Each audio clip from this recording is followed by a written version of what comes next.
Tuto grammaire. Nous allons voir aujourd'hui le futur en anglais.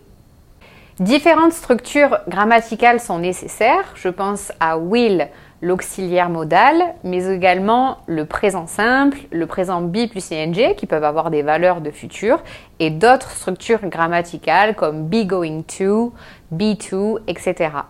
Restez avec moi.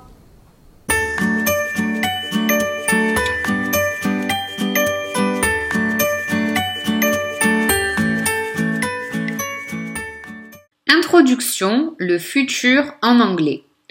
Le futur en anglais peut s'exprimer avec différentes structures grammaticales.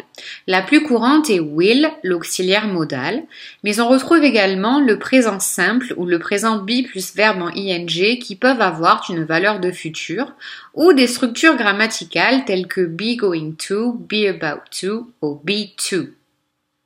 Petit 1, le futur avec will, l'auxiliaire modal.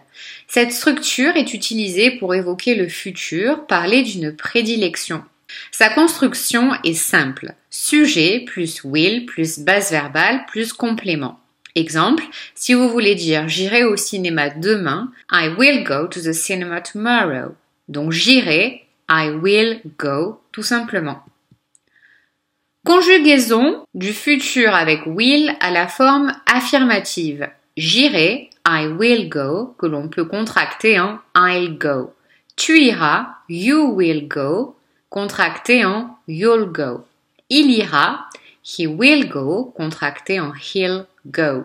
Nous irons, we will go, contracté en will go. Vous irez, you will go, contracté en you'll go.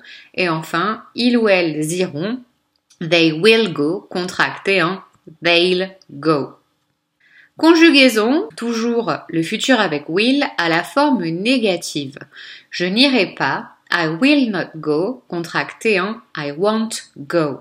Tu n'iras pas, you will not go, contracté en you won't go. Elle n'ira pas, she will not go, contracté en she won't go. Nous n'irons pas, we will not go, contracté en we won't go. Vous n'irez pas, you will not go, contracté en you won't go, et ils ou elles n'iront pas, they will not go, contracté en they won't go. Pareil à la forme interrogative. Irai-je? Will I go? Iras-tu? Will you go? Ira-t-il? Will he go? Irons-nous? Will we go? Irez-vous? Will you go? Ils ou elles iront-ils? Will they go? Petit 2, le futur avec le présent simple. Comme je l'ai dit en introduction, le présent simple peut avoir une valeur de futur. Dans les cas suivants, lorsque l'on parle d'emploi du temps, si je dis j'ai un cours d'anglais à 9h, I have English lesson at 9 a.m. I have, c'est bien du présent, à valeur de futur. Pour une activité prévue, si je dis John va au cinéma ce soir, John goes to the cinema tonight. Goes, c'est du présent simple, mais à valeur de futur, puisque c'est ce soir. Ou enfin, pour parler d'une horaire, si on dit notre avion part à midi, our plane leaves at noon. Leaves est au présent simple, à valeur de futur. Petit 3, le futur avec le présent be plus le verbe en ing. Donc, comme le présent simple, le présent be plus le verbe en ing peut lui aussi avoir une valeur de futur dans les cas suivants. Lorsque l'on parle d'un projet bientôt réalisé. Si je dis John part à Londres dimanche, John is going to London on Sunday. Is going, c'est bien du présent be plus le verbe en ing à valeur de futur puisque c'est dimanche que ça se passe. Petit 4, le futur avec be going to. Be going to exprime ce que l'on appelle un futur proche, une prédiction ou une intention à venir très prochainement.